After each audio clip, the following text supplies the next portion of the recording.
Hello everyone and welcome to my channel. Today we're going to have a look at what museums can do to address disabilities and how they can welcome visitors with different disabilities. There are lots of initiatives out there. However, there is also something about addressing the attitude that we have towards visitors who might have various disabilities. There is one feeling that every single person who's ever had any kind of disability knows about. There's one feeling that all people with a disability share, and this is the feeling that we need to address first of all, and sometimes even change our attitudes towards, but I'll get back to that later. First of all, let's have a look at what actually are disabilities and how can we address some of it. First of all, we know disabilities can be physical, they can be mental or psychological, there can be learning disabilities, problems reading, concentrating, writing and so on. There can also be emotional disabilities, problems with for example, empathy, so putting yourself in, for example, a historical person's position or something like that. Now, there are a lot of initiatives that museums have embraced over the years, everything from large print guides or bigger panel prints, sign languages, soundscapes and audio guides, color scheme design. Actually, this was something that was new to me, that I always thought that a black text written on a white background was probably the easiest to read if you had problems seeing. However, it turned out that what you're looking at now, which is a black text with a slightly yellow, light yellowish color background, is far easier for a lot of people to read. I didn't know about this until I actually started to work with people on this.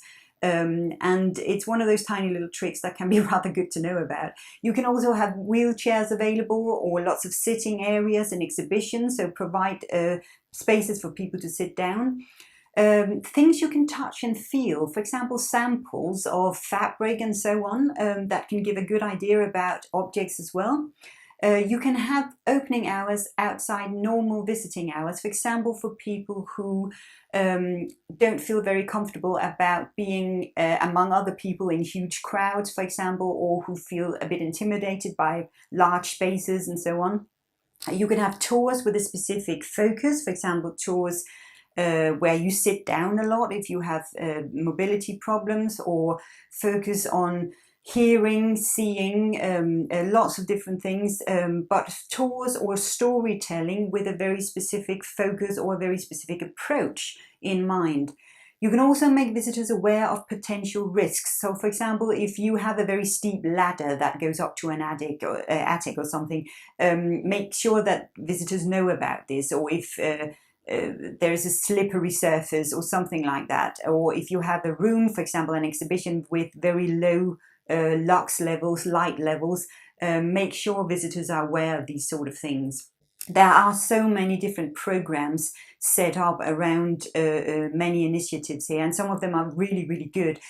Programs around mental health, dementia programs where visitors are sort of supported in remembering maybe even things from their own lives, from their own childhoods and so on. Culture on prescription, where culture or museum visits are actually prescribed by a doctor. Some of these are really, really good as well. You can also work with various disability groups on museum and heritage sites. I've been doing this quite a bit, and some of them are really, really good and exciting. They're often volunteers, so people who might be blind or deaf or have mobility problems or something, and often they can test things out for you, for example, an exhibition space, or help you with what's the correct size for text, for example, or is this the right color scheme, does this help, or something like that. Some of this can actually be really, really useful and very interesting to have a look at. Now, apart from all these practical things that we can do, there's also an issue around what is your attitude when it comes to visitors with disabilities. And this is often the biggest question, really. There is, as I said, one feeling that every person who has ever had any kind of disability knows about. There's one feeling that's shared by everyone who has a disability, and that is the feeling of isolation. This is not necessarily a feeling of loneliness, although they can go hand in hand, it certainly can be, but it's more the feeling of being an outsider. It's the feeling of I cannot do something that everyone else seems to be able to do. There's something I'm either not good at or I have trouble doing, but everyone else seems to be fine with it. This feeling can often dominate everything else. It can often be a lot bigger than the actual disability. And that is the feeling that we need to be aware of and sometimes even actively address if we truly want to do something for visitors with various disabilities. In other words, do not focus on the disability or the fact that you are addressing a special need or someone who needs special treatment. Now, this can be done often through various practicalities that we already have had a look at. Another thing is focus on the passion and the curiosity. In other words, engage visitors in a story. And this is very much something that is addressed through your attitude as a museum and a heritage site. Now, this is not necessarily a feeling that's particularly easy to get rid of, and sometimes you don't have to, but when you have some kind of disability, whether it be a physical one or a psychological one or whatever it be, you don't need a reminder that you have it.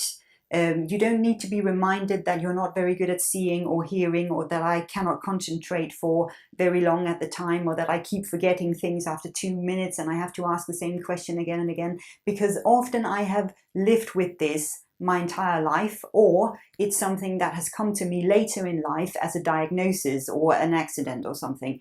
So often I am already very aware of this. I don't need to be told that I need some sort of special treatment or that I have special needs in any way. And this is where some museums sometimes go a little bit wrong. What you can do is, of course, address the practicalities where they can be addressed and where they make sense, but focus on the passions, focus on the storytelling and the curiosity.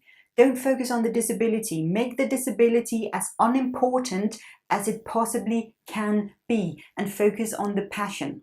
What you are doing here is not providing special treatment that addresses a disability. You're providing solutions that make the disability unimportant. You are creating spaces for passion and for curiosity to be shared and to grow. And that attitude is probably one of the most important ones when it comes to really embracing and welcoming visitors who might have different disabilities.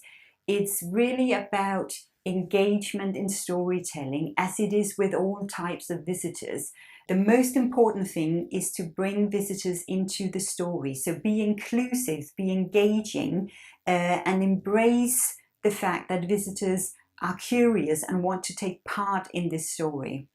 Do you know of any really good initiatives or programs that might have addressed disabilities or attitudes around disabilities? It would be really, really interesting to hear about your experiences here.